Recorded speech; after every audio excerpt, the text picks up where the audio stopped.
फौरन जो है रिकॉल करना चाहिए था। देखिए मैं हाथ हिला रहा हूँ, ये मेरा सोमैटिक, ये सोमैटिक नर्व्स हैं जो मेरे मसल्स का कार्य है। और मसल्स आपने पढ़े हैं स्लाइडिंग फिलामेंट मैकेनिज्म, वहां पे न्यूरोट्रांसमीटर पढ़ा होगा एसिटाइलकोलिन। तो जो न्यूरोट्रांसमीटर वहां पे रिलीज हुआ है वो एसिटाइलकोलिन मसल्स की सरफेस। तो आप इस तरह पहुंच सकते हैं जैसे राह से। डिल्यूजन क्या होता है, इसका जवाब चाहिए। मैं वो सवाल कोशिश करके कर रहा हूं जो आई गई। ठीक है, आप में से हो सकता है कोई सोच ना सके कि डिल्यूजन वाली बात पूछी जाएगी आपके लेवल पे, बट जो ask about a delusion.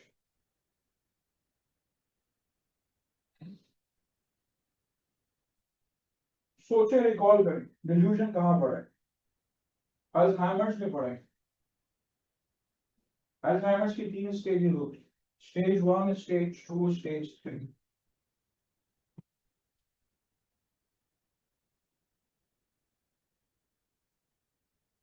Ji, delusion. So fixed irrational idea which is not convinced by reasonable argument. ठीक है, a fixed irrational idea not convinced by the reasonable arguments। मिसाल दोगी? मरीज के सामने खाना पड़ा हुआ है, उसके जहन में आ गया कि इसमें जहर है। हालांकि उसका कोई ग्राउंड नहीं है कि उसके जहन में ये बात कैसे आई कि जहर उसने किसी को मिलाते हुए नहीं देखा, बस उसके जहन में आ गई। बस एक पुख्ता इरादा जहन में आ गया, ठीक है, जिसमें वो खुद कन्विंस्ड है लेकिन किसी और को कन्विंस नहीं कर पा रहा। लेकर आता है delusion. A fixed irrational idea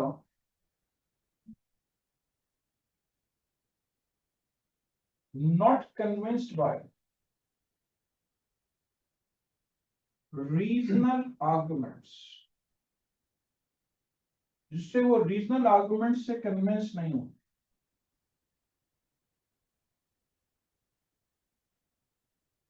तीसरा सवाल, कन्वर्जेंस क्या होता है? What are convergence?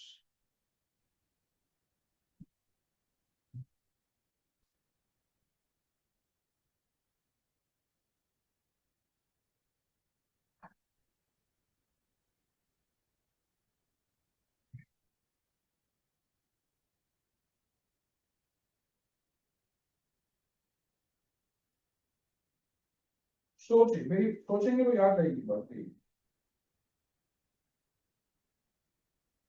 कन्वर्जेंस इसको कहते हैं।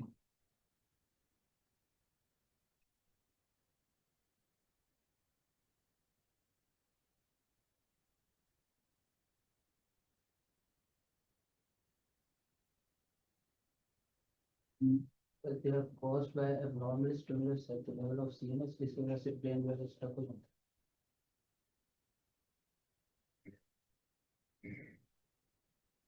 आपने बोला, आपने जो सेंटेंस बोला दे आर कॉज्ड बाय है। Abnormal stimulus. Any lesion that occurs at the level of brain, थोड़ी सी वजाहत उसमें नहीं। ठीक है, ठीक है सर। चलिए मैं वजाहत कर देता हूँ। कन्वर्जन किसी भी किस्म की एबनॉर्मल मूवमेंट्स को बोलते हैं। ठीक है, किसी भी किस्म की एबनॉर्मल मूवमेंट्स को कन्वर्जेंस बोलते हैं। फर्स्ट करें, इन्होंने कहा कि एपिलेप्सी को बोलते हैं। मैं डिनाई नहीं कर सकता, एपिलेप्सी में जो झटके पड़ते हैं वो कन्वर्जेंस की एक टाइप। ठीक है, एपिलेप्सी में जो कन्वर्जेंस होती हैं वो कन्वर्जेंस कहलाती हैं सीजर्स। किसी को बुखार, बच्चे को आया, उसको झटके पड़ना शुरू हो गए, तो उसको नाम दे रहे हैं हम फेब्राइल फिट्स। उसको भी हम कन्वर्जेंस कहेंगे जब तक कि हमें ये कंफर्म नहीं हो कि आइदर ये मिर्गी का दौरा है या फेब्राइल फिट्स है, तो हम उसको कन्वर्जन का नाम दे सकते हैं जब तक के लिए। ठीक है, इसके अलावा जो चीज आप पढ़ के आ रहे हैं मैं वही बात करूंगा जो बहुत बेसिक है, हंटिंगटन कोरिया।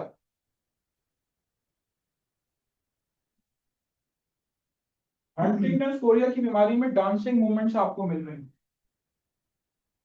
आपको नहीं पता कि ये डांसिंग मूवमेंट्स क्यों आ रही है, एबनॉर्मल मूवमेंट्स को आपने देखकर नाम क्या दे दिया, कन्वर्जेंस का नाम। अब लेटर ऑन उसकी डायग्नोसिस होती रहेगी, ठीक है, तो फिर उसके बाद आप उसको स्पेसिफाई करेंगे कि these convergence are of dash type, ठीक है। चलें, ये मेरा तीसरा सवाल था। चौथा सवाल,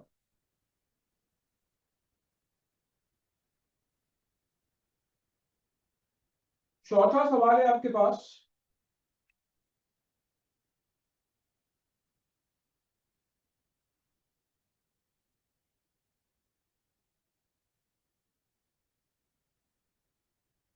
पॉलीसिनेप्टिक रिफ्लेक्स जो है उसकी एग्जांपल चाहिए। I think everyone should know polysynaptic reflex की एग्जांपल कोई और। hand withdrawal. Hand withdrawal reflex.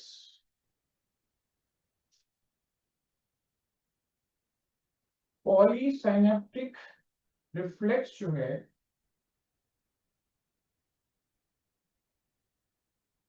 उसकी एग्जांपल में आता है हैंड विड्रॉवल रिफ्लेक्स, ठीक है। ये चौथा सवाल था। पांचवा सवाल है,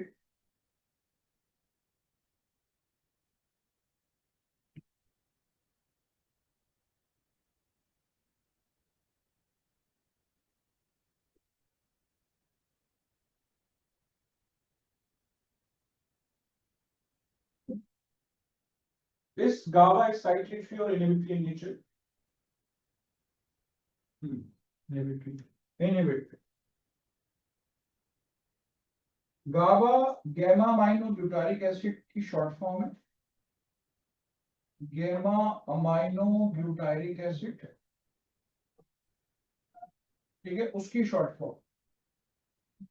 and this is actually inhibitory in nature. आजकल बहुत सारे लोग पेन किलर इस्तेमाल कर रहे हैं जो गाबा के रिलीज को प्रमोट कर और उससे दर्द गायब हो जाता है, ठीक है। This is actually inhibitory in nature. चलिए, वहीं से बात शुरू करूं जहां पे हमने इसको ड्रॉप किया था। हमने ब्रेन के पार्ट्स के बारे में बात की थी, ठीक है, सेरिबेलम की बात भी हो गई थी, ब्रोकास एरिया की बात की थी, ओके। इसके बाद आइए पेरिफेरल लिम्बिक सिस्टम की पहले बात करूंगा। लिम्बिक सिस्टम की बात नहीं की हमको।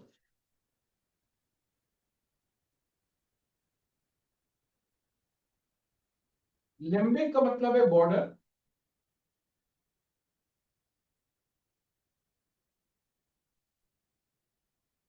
इसमें टोटल 11 पार्ट्स हैं, आपके कोर्स में सिर्फ 4 दिए हैं। थैलेमस, हाइपोथैलेमस,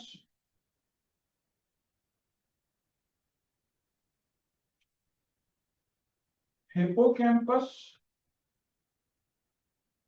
और अमिगडाला।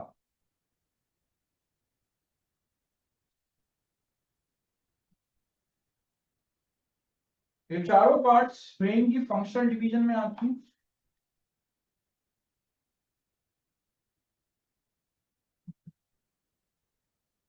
ठीक है। ये चारों पार्ट्स आपके पास ब्रेन की फंक्शनल डिवीजन था। आपने पीछे अभी तक ब्रेन जो पढ़ा है वो ब्रेन के एनाटॉमिकल डिवीजन और ये ब्रेन की फंक्शनल डिवीजन। ये चारों के चारों पार्ट्स जो है ये क्या कंट्रोल करते हैं? Controls the behaviour of a person. ये किसी इंसान का बिहेवियर कंट्रोल करते हैं। कौन सा behaviour? For example feeding behaviour, खाने में कोई चीज आपको पसंद है दूसरे को पसंद नहीं है। फाइटिंग, किसी चीज को सुनकर आपको गुस्सा आ जाता है दूसरे को नहीं आता। इसके अलावा खुशी गम, हैप्पीनेस सैडनेस, खुशी में खुश होना, गम पे गमगीन होना, उसको महसूस करना, ये सब चीजें आपके पास किसके अंदर आती हैं? बिहेवियर में आती। ठीक है, so this actually controls the behaviour of a person, इंसान के बिहेवियर को कंट्रोल। हिप्पोकैम्पस का इसके अलावा जो रोल है, पीछे बात सवाल करके आ रहा हूं आपसे, लॉन्ग टर्म मेमोरी में रोल है इसका। ठीक है, this control the long term memory of a person. Amygdala के बारे में बात करूं तो विंडो ऑफ ब्रेन है, through which a person sees his her position in world। बच्चा है, बूढ़ा है, जवान है, अपनी एज ग्रुप के साथ रहना पसंद करता है, तो this is the window of the brain.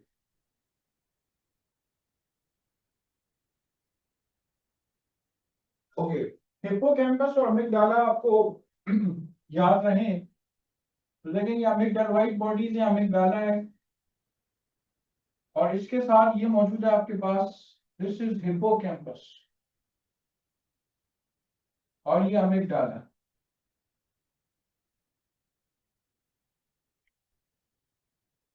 Amygdala या अमिगडालोइड बॉडीज, एक बकरी में से अमिगडालोइड बॉडी या अमिगडाला निकाल दिया तो वो घास के बजाय गोश्त खाने लग गई, यानी उसका बिहेवियर ही तब्दील हो। ओके, ये ब्रेन की फंक्शनल डिवीजन। इसके वेरी नेक्स्ट जो आपसे बात करने जा रहा हूं फर्दर, नर्व इम्पल्स। अच्छा, पहले मैं आपसे पेरिफेरल नर्वस सिस्टम के बारे में बात करूंगा। Somatic nervous system and autonomic nervous system. आप इस क्लास का हिस्सा हैं? Are you part of this class? First year ये sir.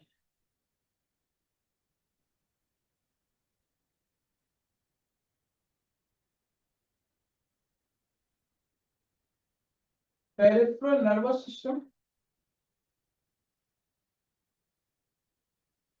Somatic nervous system, autonomic nervous system.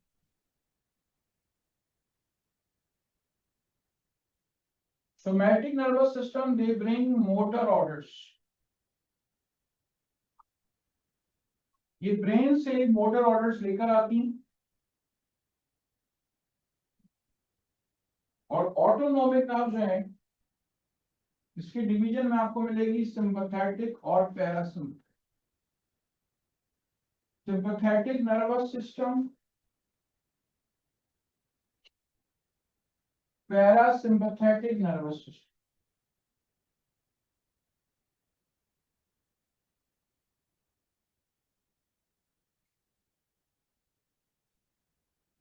आप सारे अपने जहन में सिंपैथेटिक और पैरासिम्पैथेटिक को रिकॉल कर लें। Brain spinal cord, brain spinal cords, cranial, thoracic, lumbar, sacral, cranial, thoracic, lumbar, sacral। Parasympathetic cranial या सर्वाइकल रीजन से निकलती है, स्पाइनल कॉर्ड के पार्ट, और सैक्रल रीजन से निकलती है। इसके गैंग्लियन ऑर्गन्स के पड़ोस में मौजूद होते हैं। ये देखिए, इसके गैंग्लियन जो है वो ऑर्गन्स के पड़ोस में मौजूद है। और सिम्पैथेटिक नर्व जो है वो थोरैसिक और लंबर रीजन से निकलती हैं। इसके जो गैंग्लियन होते हैं वो बिल्कुल स्पाइनल कॉर्ड के पड़ोस में मिले हैं।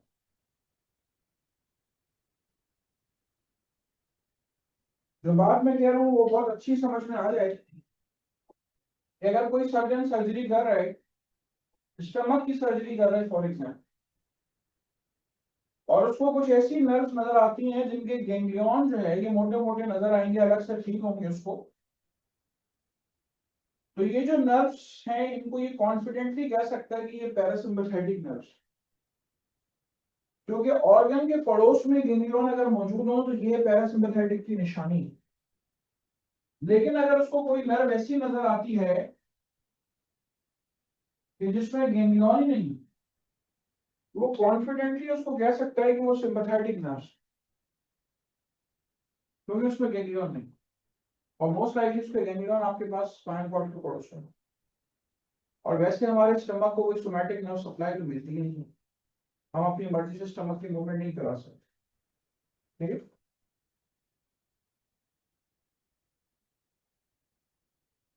फर्दर आइए, यहाँ न्यूरो ट्रांसमीटर कौन सा है? सिंपैथेटिक में जो न्यूरो ट्रांसमीटर है वो आपके पास है एपिनेफ्रिन और नॉर एपिनेफ्रिन, एपिनेफ्रिन और नॉर एपिनेफ्रिन। यहाँ जो न्यूरो ट्रांसमीटर है वो आपके पास है एसिटाइल कोलिन।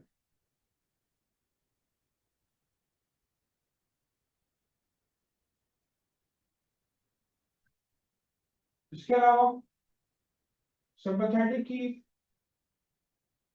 एक्टिवेशन कब होती है? जब आपके सामने शेर आ जाए, आपके दिल की धड़कन बढ़ गई, आपका मुंह खुश्क हो गया, आपने शेर को इतने करीब से नहीं देखा था, तो आपकी डायलेशन ऑफ प्यूपिल हो गई, सारी बातें sympathetic. There is increase heart rate, drying of mouth,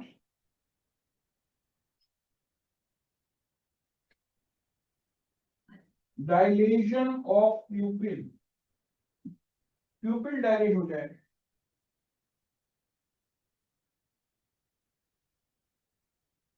ये हार्ट रेट कम करता है। ठीक है, वाटरिंग ऑफ माउथ करता है,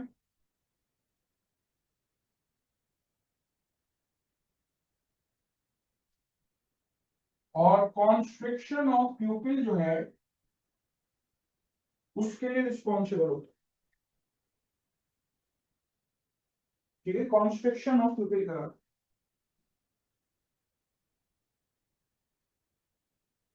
ओके, शेर आपके सामने आ गया, शेर का पैरासिम्पैथेटिक स्टिमुलेट होगा, उसके मुंह में पानी आएगा। ये वाटरिंग ऑफ माउथ फ्राई मेहरबानी मत भूलिएगा, बहुत कुछ है। पूरे जो डाइजेस्टिव सिस्टम में जितनी भी सिक्रीशंस को रिलीज हो रही है पैरासिम्पैथेटिक की वजह से रिलीज हो। ओके, तो ये सिम्पैथेटिक और पैरासिम्पैथेटिक का फर्क। यहाँ देख लें कि गैंग्लियन से पहले वाले जो फाइबर्स हैं ये प्री गैंग्लियोनिक फाइबर्स कहलाते हैं, ये शॉर्ट होते हैं। सिम्पैथेटिक में पोस्ट गैंग्लियोनिक फाइबर्स लॉन्ग है, और यहाँ पे प्री गैंग्लियोनिक लॉन्ग है, पोस्ट गैंग्लियोनिक शॉर्ट है। असल आपको डायग्राम को फोकस करना है, इस बात को रिकॉल करने के लिए। ओके, तो सिंपैथेटिक पैरासिम्पैथेटिक का फर्क आपको बताऊं। चलिए, इसके बाद आपसे बात करूंगा नर्व इम्पल्स ट्रांसमिशन की, इसकी तस्वीर ले रहे हैं हम।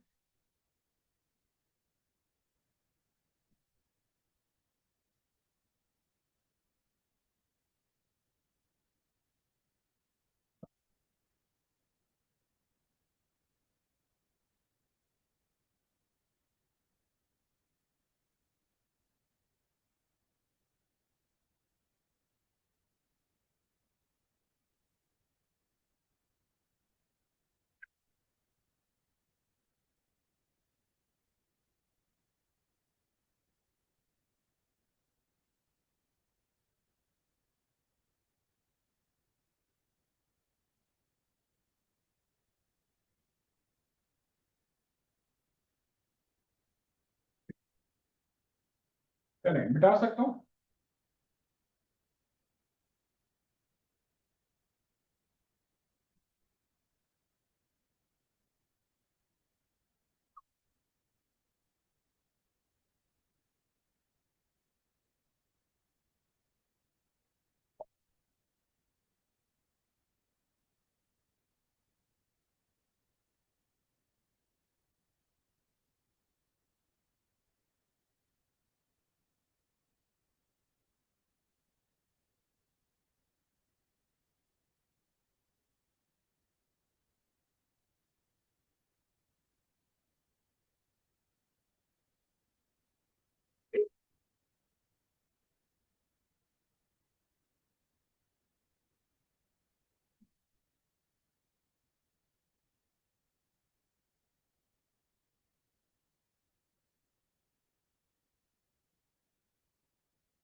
nervous message transmission.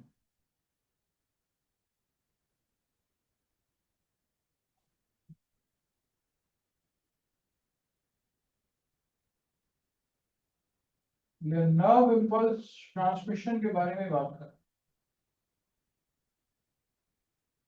ठीक है, नर्वस मैसेज ट्रांसमिशन या नर्व इम्पल्स ट्रांसमिशन के बारे में बात कर रहा हूं। नर्व इम्पल्स ट्रांसमिशन है क्या?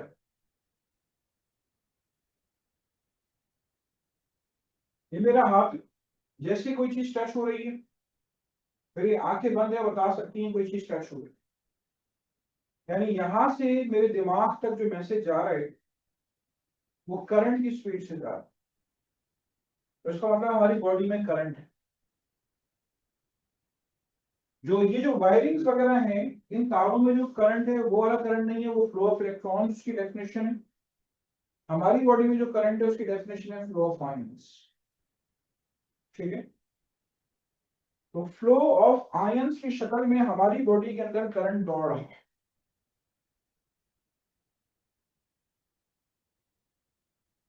कोई ऐसा न्यूरॉन जो कि रेस्ट की हालत में है,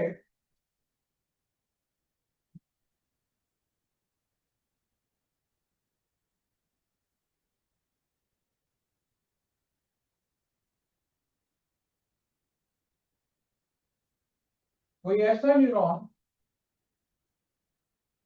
जो कि रेस्ट की हालत में है और अभी उसमें से करंट पास नहीं हो रहा, उस मैसेज पास नहीं हो रहा, और मैं उसमें वोल्ट मीटर लगाऊं,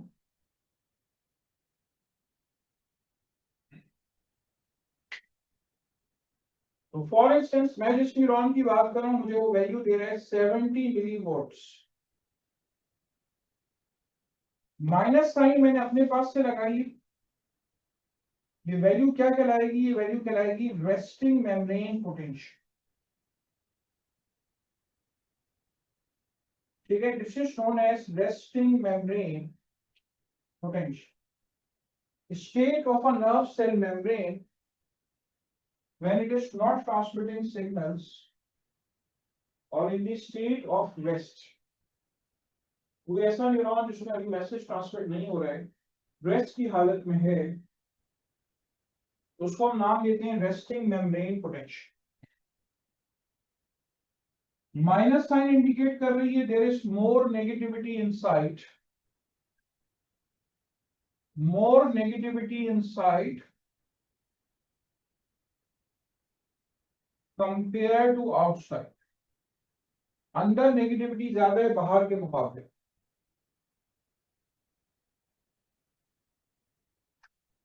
अंदर की बात हो रही है, ठीक है, इनसाइड यहाँ की बात हो रही है। यहाँ सबसे पहले कुछ ऑर्गेनिक कंपाउंड्स ऐसे अंदर ज्यादा हैं जो कि पोलैरिटी के लिहाज से नेगेटिव पोलैरिटी रखते हैं। अंदर फॉस्फेट आयंस मौजूद हैं, अंदर क्लोराइड आयंस मौजूद हैं, ठीक है, जो उसको कंट्रीब्यूट कर रहे हैं नेगेटिविटी के अंदर। There is more negativity inside compare to outside. Sodium बाहर ज्यादा होता है,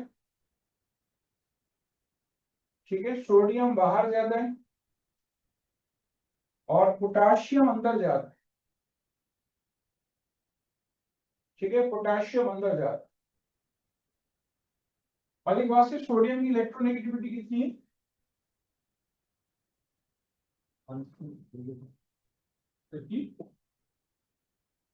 सोडियम की इलेक्ट्रोनेगेटिविटी कितनी है?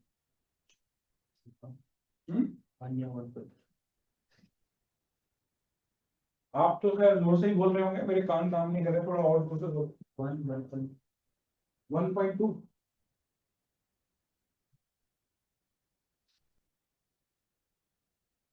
क्लोरीन की इलेक्ट्रोनेगेटिविटी 3, सोडियम की 0.9, डिफरेंस आ रहा है 2.1। सोडियम क्लोराइड आयोनिक है, कोवेलेंट है? आयोनिक है ना, क्योंकि डिफरेंस ऑफ इलेक्ट्रोनेगेटिविटी 1.7 से ज्यादा है, ठीक है। सोडियम की इलेक्ट्रोनेगेटिविटी 0.9। बोलना ही चाह रहा हूँ कि देखें, सोडियम ग्रुप 1 से बिलोंग करता है hydrogen, lithium, sodium, potassium, rubidium, caesium, Francine. Sodium और पोटाशियम एक ही ग्रुप से बिलोंग करती हैं, तो तकरीबन दोनों की इलेक्ट्रोनेगेटिविटी तकरीबन सेम।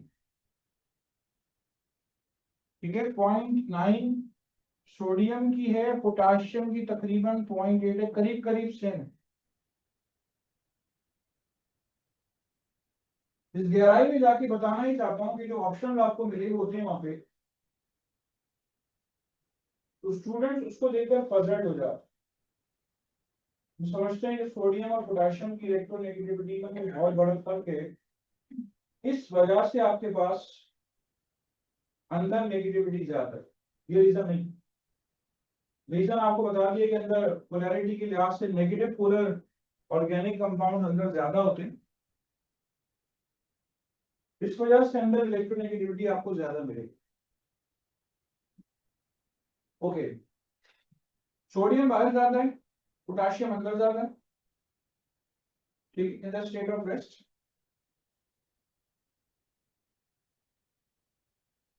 जब मैसेज ट्रांसमिट होता है न्यूरॉन के जरिए, तो याद रखें सेल बॉडी से एक्सॉन टर्मिनल की तरफ जाता है, कभी भी एक्सॉन टर्मिनल से सेल बॉडी की तरफ मैसेज नहीं जा सकता। ठीक, हमेशा इस डायरेक्शन में जाए।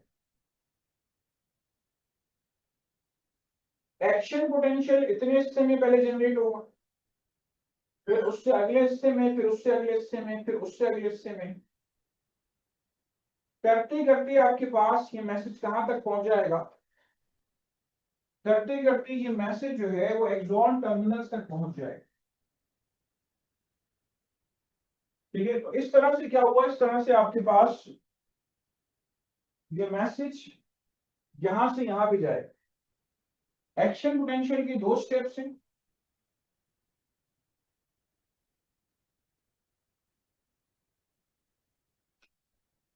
पहला स्टेप कहला रहा है आपके पास डीपोलराइजेशन, और दूसरा स्टेप कहला रहा है रीपोलराइजेशन।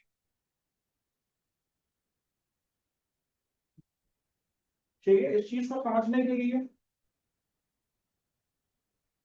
डायग्राम में मैं आपको चैनल दिखा रहा हूं।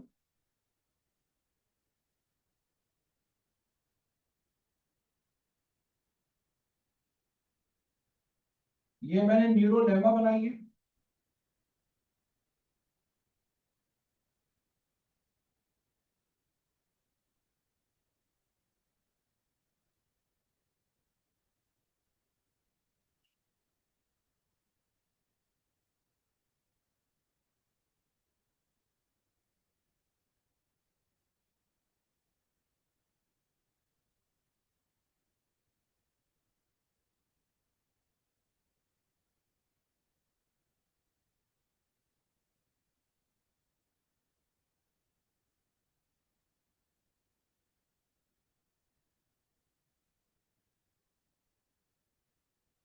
वोल्टेज गेटेड सोडियम चैनल्स,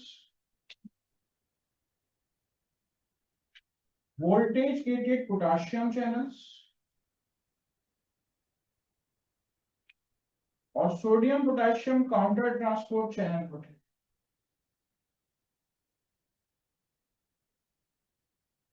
अभी आपसे बात हुई कि अंदर पोटेशियम ज्यादा होता है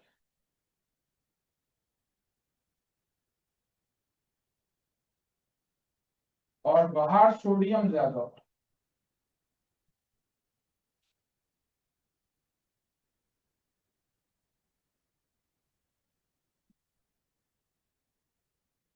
ठीक है, ये जो पार्ट मैंने बनाया है, आप समझ लें ये वाला पार्ट। तो डीपोलराइजेशन के स्टेप में क्या होगा? पोलराइजेशन स्टेप के अंदर सर हमारे पास सोडियम वोल्टेज चैनल्स हैं वो ओपन हो जाएंगे और सोडियम रशिंग करेगा। मुझे जगह इसको स्टिमुलेट करने के लिए थ्रेशोल्ड स्टिमुलस चाहिए होता है, और जिसकी वजह से जो हमारी वैल्यू है -30 की वो चेंज होते होते +50 चले जाएगी और मोर पॉजिटिव साइड। सही है, दिस इज डीपोलराइजेशन। आपकी resting membrane potential -70 millivolt पे खड़ी हुई है। फॉर इंस्टेंस जब सोडियम आयंस अंदर मूव करेंगे वोल्टेज गेटेड सोडियम चैनल से, ये देखें इससे अंदर जा, आपसे पीछे ट्रांसपोर्ट के बारे में बात करके आ रहा हूं ऑलरेडी कि ये फैसिलिटेटेड डिफ्यूजन के जरिए अंदर जा रहा है। वोल्टेज गेटेड सोडियम चैनल खुले कैसे? कोई मैसेज यहां तक आ गया, ठीक है, कोई मैसेज यहां तक आ गया, कुछ आयनिक चेंजेस यहां तक आ गए, तो वोल्टेज गेटेड सोडियम चैनल्स खुल गए, सोडियम अंदर जा रहा है। जब सोडियम आयन अंदर जा रहा है तो अंदर की नेगेटिविटी पॉजिटिविटी में तब्दील हो गई, तो वैल्यू जो -70 मिली वोल्ट है ये पॉजिटिव की तरफ मूव कर रहा है। 0 + 10 + 20 + 30 + 40 मिली वोल्ट, ठीक है, ये आपके पास डीपोलराइजेशन हो गई, सोडियम आयन अंदर मूव कर। अब ये फॉर इंस्टेंस में +40 ले रहा हूं, ये आपके पास +40 मिली वोल्ट का जो वोल्टेज है, ये वोल्टेज गेटेड पोटाशियम चैनल्स की ओपनिंग का बाइस बनता है, ठीक है। तो यहाँ पे सेल मेम्ब्रेन पे वोल्टेज गेटेड पोटाशियम चैनल्स मौजूद हैं। अब आपके पास जब सोडियम अंदर चला गया, पोटाशियम इन वोल्टेज गेटेड पोटाशियम चैनल से बाहर आएगा, फैसिलिटेटेड डिफ्यूजन के जरिए बाहर आएगा। तो जो +40 मिली वोल्ट की वैल्यू है, पोटाशियम भी बाहर आने की वजह से वो दोबारा नेगेटिव होना शुरू होगी, +40 +30 +20 +10 0 -10 -20 -30 -40 -50 -60 -70। कुछ पोटाशियम मजीद बाहर आता रहता है, तकरीबन आपके पास फॉर इंस्टेंस -75 मिली वोल्ट, समझाने के लिए बता रहा हूँ, हाइपर पोलराइजेशन की तरफ ही चला जा, वो -80 भी हो सकता है, वो -90 भी हो सकता है, लेकिन दोबारा से अपनी जगह पर आ जाएगा। पोटाशियम के बाहर जाने की वजह से ये क्या कहला रहा है, हाइपर पोलराइजेशन के कारण, ठीक है, this is known as hyperpolarisation. यानी अगर ग्राफिकली इसको देखें तो ये वैल्यू डिपोलराइजेशन के ऊपर गई, रिपोलराइजेशन की नीचे आई, ये मजीद नेगेटिविटी की तरफ गई, लेकिन लीकी चैनल्स की वजह से ये अपनी जगह पे वापस आ गई। यानी कि अगर मैंने स्टैंडर्ड वैल्यू आरएमपी की -70 ली है, तो वो दोबारा -70 मिली वोल्ट्स पे आ गई। अगर वो फॉर इंस्टेंस -75 मिली वोल्ट्स तक गई, ये एक्शन पोटेंशियल इतने टुकड़े में हुआ, फिर उससे अगले टुकड़े में होगा, फिर उससे अगले टुकड़े में होगा, उससे अगले टुकड़े में होगा, करते करते कहां पहुंच जाएगा, एक्सॉन टर्मिनल तक पहुंच जाएगा, ठीक है। एक्सॉन टर्मिनल से पहुंचने के बाद फिर क्या होगा, सिनेप्टिक क्लेफ्ट्स होते हुए वाले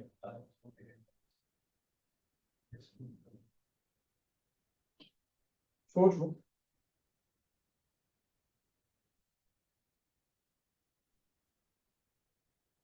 जो भी इलेक्ट्रिकल चेंजेस हैं वो आते आते फर्ज करें ये पहुंच गए आपके पास एक्सॉन टर्मिनल पे पहुंच,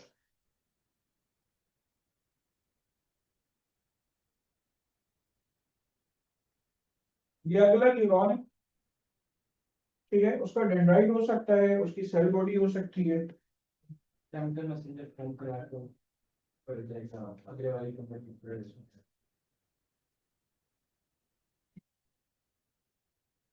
ये देखिए,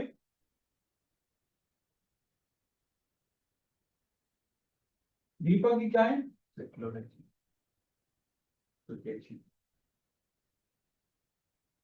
ये लाल से जो बनाए ये कैल्शियम चैनल, जो इलेक्ट्रिकल चेंजेस यहां तक पहुंची हैं उसकी वजह से क्या होगा, ये कैल्शियम चैनल्स खुल जाएंगे। जब ये कैल्शियम चैनल्स खुल जाएंगे, तो कैल्शियम चैनल्स के खुल जाने की वजह से ये कैल्शियम अंदर चला जाएगा,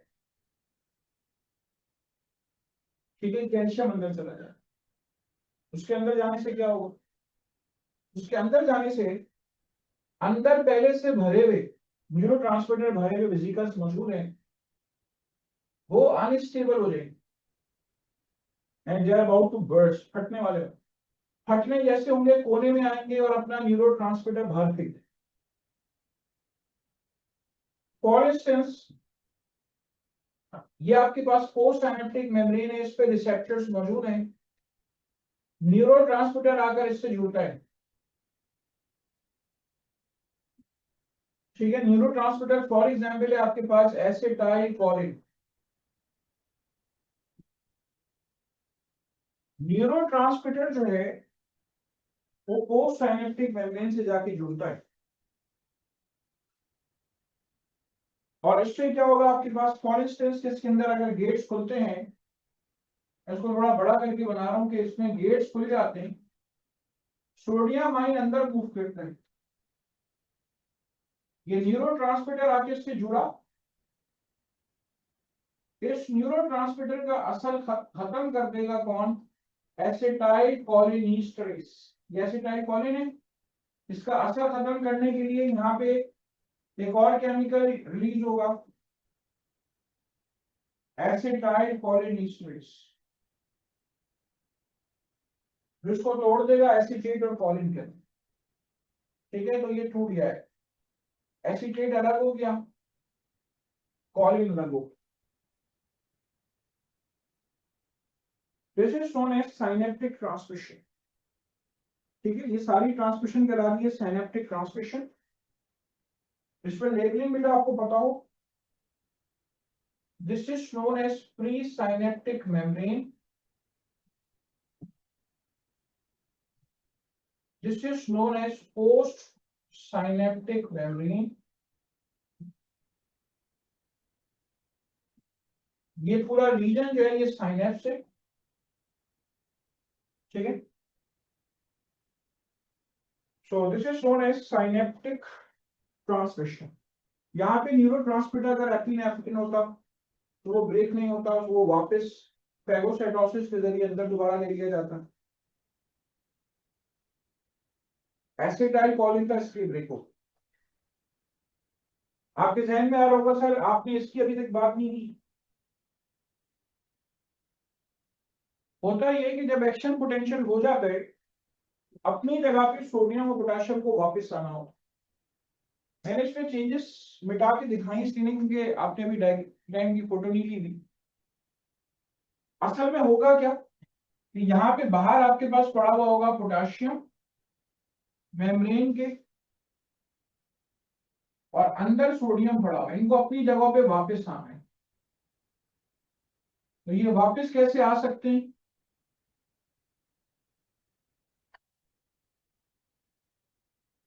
sodium potassium counter transport channel protein के जरिए।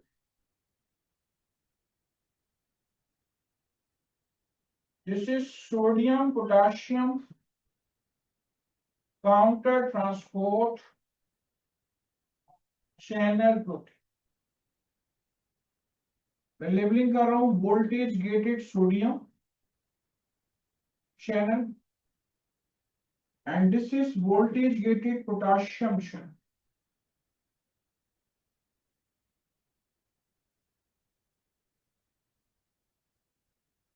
सोडियम और पोटेशियम को अपनी जगह पे वापस आना है, और ऐसे आना है कि मेम्ब्रेन पोटेंशियल में कोई तब्दीली वाकई।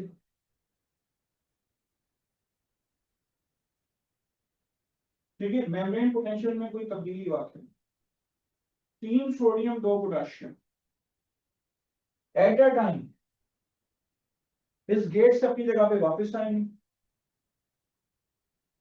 ठीक है, तो एक्टिव ट्रांसपोर्ट के लिए this is working as an active transport, ATP इस्तेमाल हो। ठीक है, तो ये अपनी जगह पे वापस आ जाए।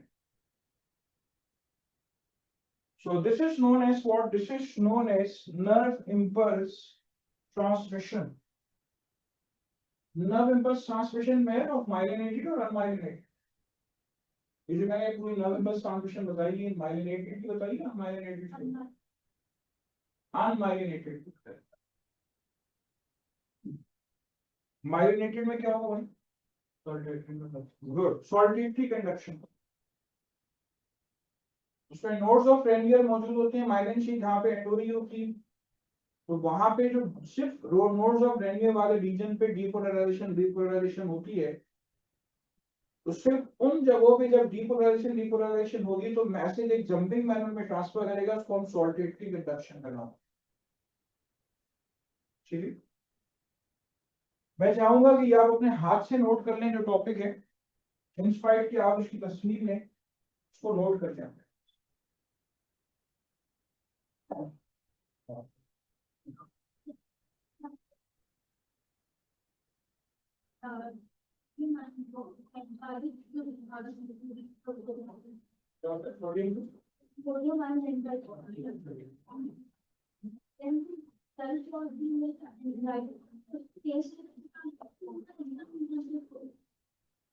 सेल बॉडी है वो देखें, अगर एक्चुअली वो सोडियम अगर जहां जिस तरीके से भी एंटर हो रहा है, वो आइदर सोमा की सरफेस पे इलेक्ट्रॉन टर्मिनल एंड क्लोराइड अंदर जा रहे हैं, तो वो साइटोप्लाज्म के सोडियम के राइज का बाइस करेगा।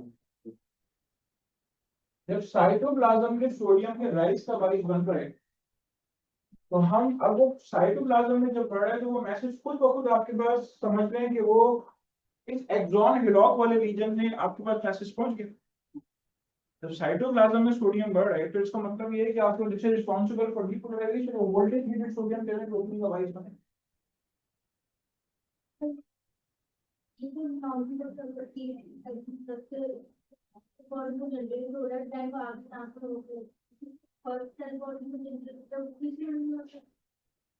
बेटा वो तो देखें, मैं आपसे कहूँ कि कोई चीज स्ट्रेच हो रही थी, ठीक है, कोई चीज स्ट्रेच हो रही है, तो टच होने में हमारी स्किन के साथ जो रिसेप्टर्स मौजूद हैं, कैप्सुलेटेड रिसेप्टर्स मौजूद हैं, एनकैप्सुलेटेड रिसेप्टर्स, कैप्सूल के अंदर फ्लूइड है, तो वो उस चीज के लिए रिस्पॉन्सिबल है। वो पहली जो चीज है उसको just receptor level, receptor actually receive the stimulus, उसके अंदर जो रिसेप्टर के बाहर कैप्सूल या फ्लूइड है उसके अंदर चेंजेस आए, इसकी वजह से वो मैसेज जब आगे जाए।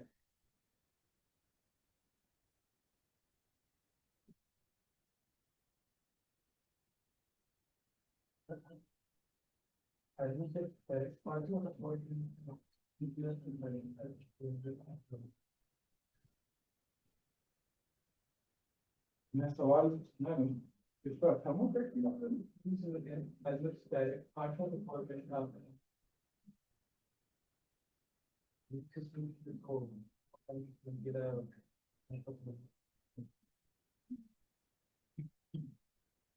ये तो hypothalamus also the part of the brain, and it's also part of the system, cerebrum भी part of the system, 11 parts में cerebral cortex है, border line में जो cerebral cortex है वो भी nervous system का है, 11 स्टेज में। अच्छा,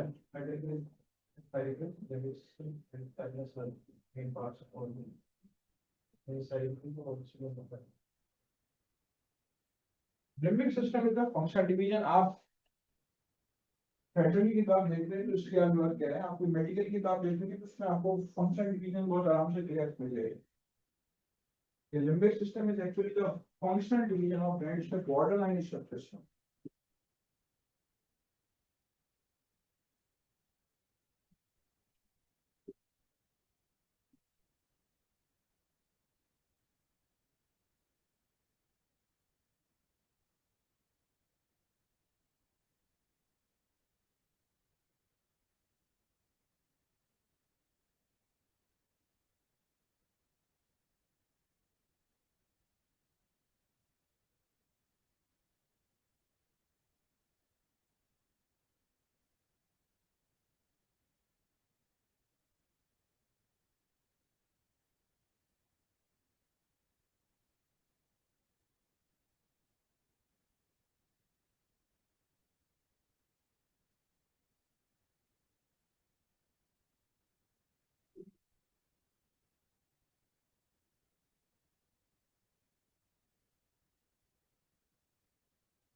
मेरी अल्जाइमर्स में कौन कौन से पार्ट में डिजेनरेटिव चेंजेस आती हैं?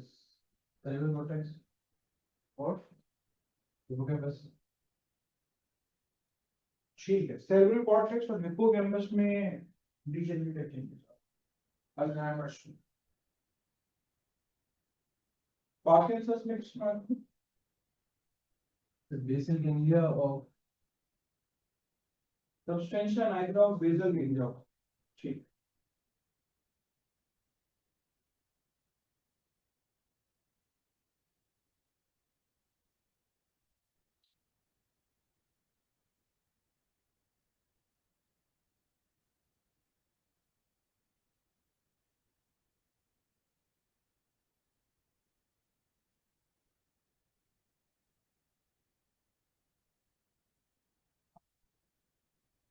न्यूरॉन्स आपके सामने जो बने हुए हैं, ये वो सेल्स हैं जिसमें ग्लूकोज की एंट्री इंसुलिन के बगैर होती है। एक बात मैं आपको पहले बता चुका, यानी ग्लूकोज इसके लिए परमिएबल होता है और इंसुलिन के बगैर इसमें दाखिल होता है। दैट्स वाई कि अगर शुगर के मरीजों के पैर वगैरह सुन महसूस होते हैं, तो शुगर बढ़ने की वजह से वो पैर की जो सेंसिटिव नर्व है, न्यूरॉन उसमें दाखिल होने के बाद सुनपन कॉज करते हैं। तो इंग्लिश में पैरेस्थीसिया बोलते हैं।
ठीक है बेटा, आगे बढ़ सकता हूँ?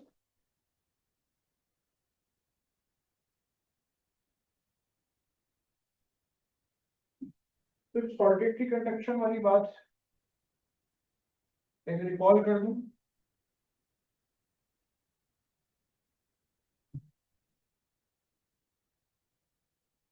ये देखिए, ये माइलिन शीट मौजूद है।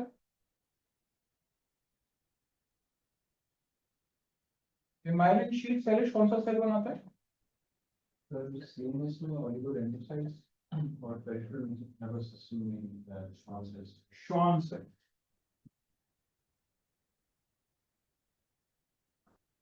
ये जो रीजन है आपके पास, this is the node of Ranvier. जो डीपोलराइजेशन होगी वो इन जगहों पे, नोड्स ऑफ रेनवियर वाले रीजन। ठीक है, जिस पे माइलिन शीट चढ़ी वाली हो, तो एक मैसेज जो है यहाँ पे एक जंपिंग मैनर में ट्रांसफर होगा। इससे यहाँ पे डीपोलराइजेशन हुई, फिर उससे अगले पे हुई, फिर उससे अगले पे हुई। तो इस तरह मैसेज जो है वो जंपिंग मैनर में ट्रांसफर हो। इसको कहते हैं सॉल्टेटरी कंडक्शन। ठीक है, सॉल्टेटरी कंडक्शन आपको मिल रही है किसके अंदर? माइलिनेटेड न्यूरॉन्स में।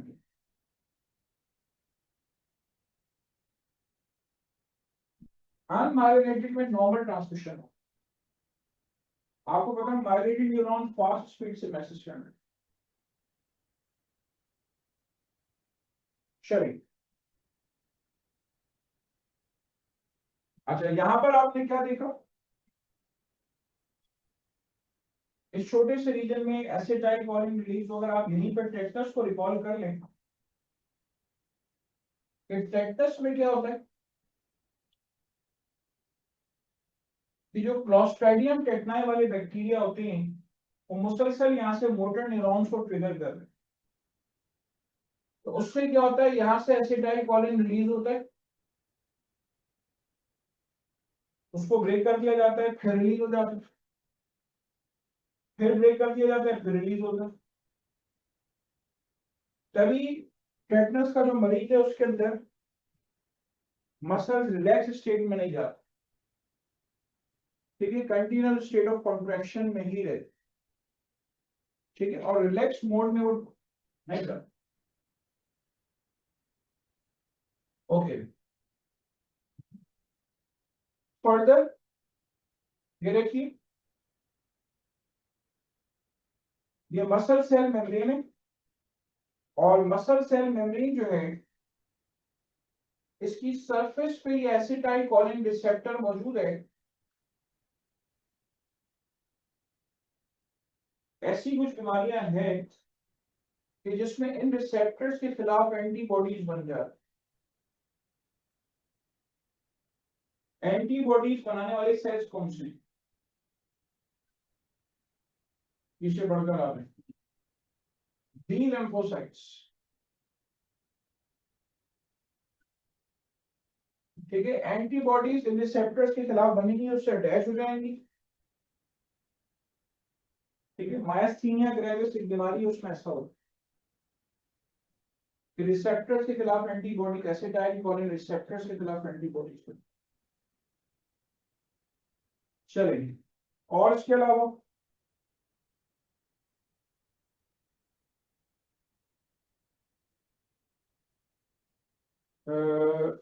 रिफ्लेक्स एक्शन की तरफ आ जाती है। ठीक है, रिफ्लेक्स एक्शन में बात कर लेती है। मोनोसाइनेप्टिक रिफ्लेक्सेस हैं, पॉलीसाइनेप्टिक रिफ्लेक्सेस। मोनोसाइनेप्टिक रिफ्लेक्स की एग्जांपल्स ये बता सकता हूँ।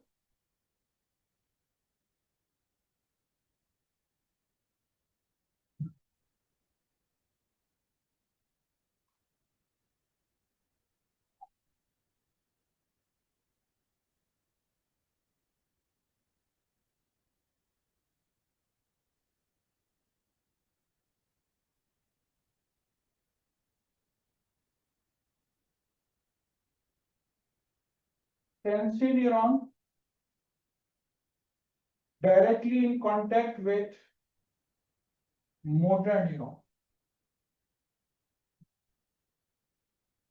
सेंसरी न्यूरॉन दरमियान में रिले न्यूरॉन मौजूद है, और फिर उसके बाद ये मोटर न्यूरॉन मौजूद। ठीक है,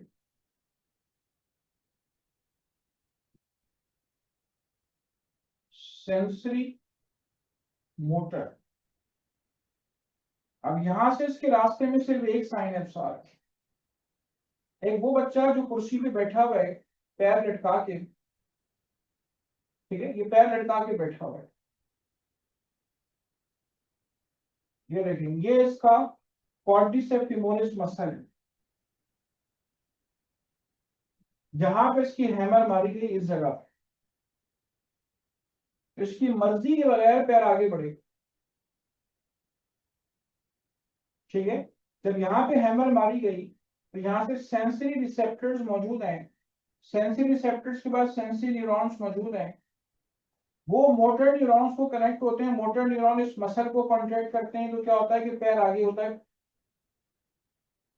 तो आप इसको क्या नाम दे रहे हैं, आप इसको नाम दे रहे हैं that this is the knee jerk reflex and this is the type of मोनोसाइनेप्टिक reflex, क्योंकि इसके रास्ते में सिर्फ और सिर्फ एक सिंगल साइनेप्स आ रहा है,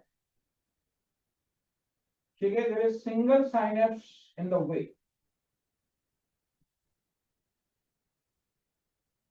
So this is known as monosynaptic. Knee jerk, biceps jerk, tricep jerk, ankle jerk, ये सारे मोनोसाइनेप्टिक। पॉलीसाइनेप्टिक वाले केस में क्या होगा,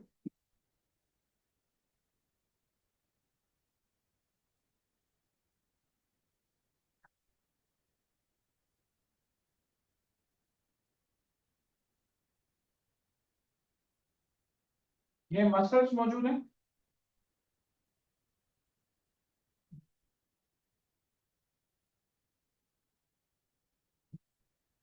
कोई हॉट ऑब्जेक्ट टच हुआ स्किन के साथ,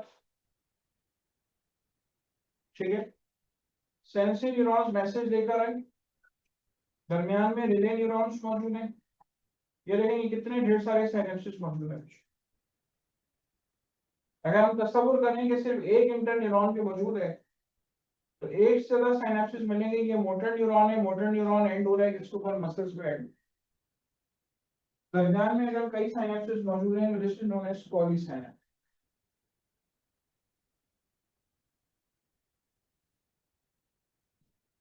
ओके, हैंड विड्रॉवल रिफ्लेक्स जो है, ठीक है, hand withdrawal reflex is the polysynaptic, ठीक है, ये एकदम पॉलीसाइनेप्टिक रिफ्लेक्स, क्योंकि दरमियान में रिले न्यूरॉन आ रहे हैं। आपके कोर्स में जो रिफ्लेक्सेस हैं वो हेड लेवल से नीचे भी, जो eight the level of head reflexes हैं, कंसेंजुअल रिफ्लेक्स या प्यूपिलरी लाइट रिफ्लेक्स, उनमें हेड लेवल के काफी सारे न्यूक्लियाई इन्वॉल्व होते हैं, उसका जो रिफ्लेक्स आर्क है वो काफी बड़ा है, तो वो आपकी कोर्स में नहीं है, इसलिए कुछ सब आपने नहीं पढ़े न्यूक्लियस होते हैं, बीच में एडिंगर वेस्टफाल न्यूक्लियस वगैरह आते हैं, तो वो शायद आपके कोर्स में इसलिए स्किप किए हुए कि वो आगे हायर लेवल, ये बिलो हेड लेवल की जो रिफ्लेक्सेस हैं याद रखें, ठीक है। रिफ्लेक्स सेक्शन को डिफाइन करते हैं, क्या डेफिनेशन है, an involuntary motor response of the body,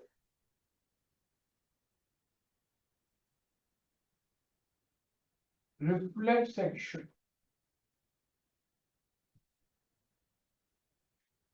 an involuntary motor response of the body, ठीक है, this is known as reflex action. चले, रिफ्लेक्स एक्शन के ऊपर बात हो गई, उसके बाद आइए, हो सकता है आपसे स्किन के रिसेप्टर्स पूछ लें, सारे आप लोग अपने जहन की तरह रिकॉल करें, पैसिनियम कैसा होता है, सोचिए पैसिनियम कैसा होता है,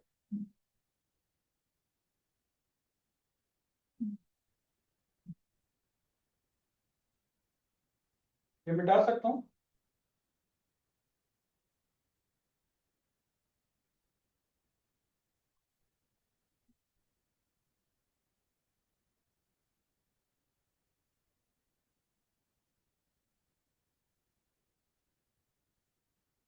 जी, पेसिनियन। तो जरा आप बताएंगे बेटा कैसा होता है?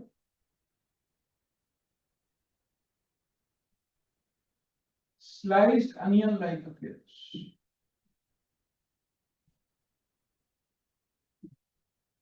यानी सेंसरी न्यूरॉन आपने पढ़ा है, सेंसरी यूनिपोलर न्यूरॉन, उसके डेंड्राइट्स वाली जगह पे आप इस तरह का एक कोलेजन का कैप्सूल चढ़ा दें, ठीक है, स्लाइस्ड अनियन लाइक,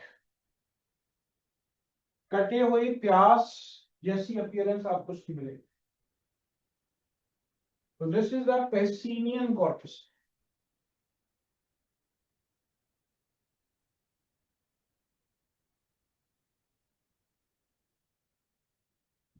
कौन सी सेंसेशंस को लेके जाते हैं? Pressure, touch, vibrations. ठीक,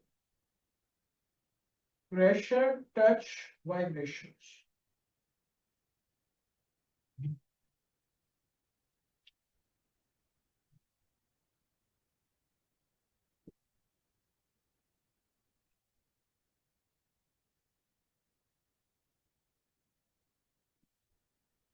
हम्म,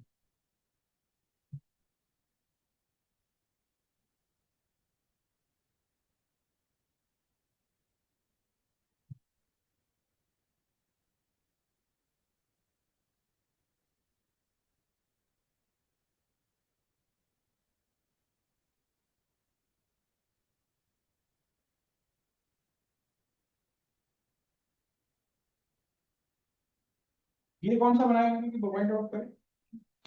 और ये कौन सा? ये रफीनी एंड ऑर्गन बनाए। और ये कौन सा बनाया? Meissner's corpus. ये फिंगर टिप्स पे कौन से? Meissner's, fine touch perception. ठीक है, मीजनर्स का ताल्लुक है fine touch, fine touch perception.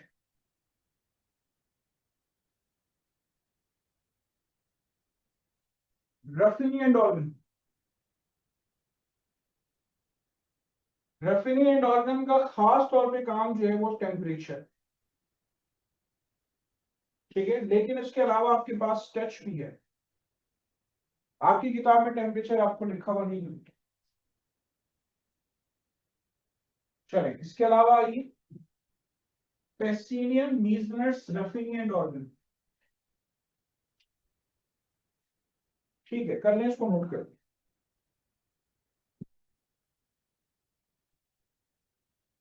Receptors कुछ भी कह लें, इंपॉर्टेंट है आपको बेटा, कुछ जा सकते,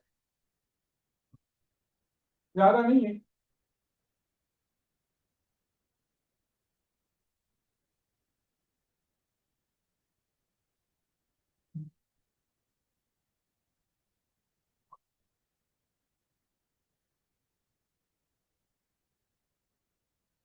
चले, always ready for the test.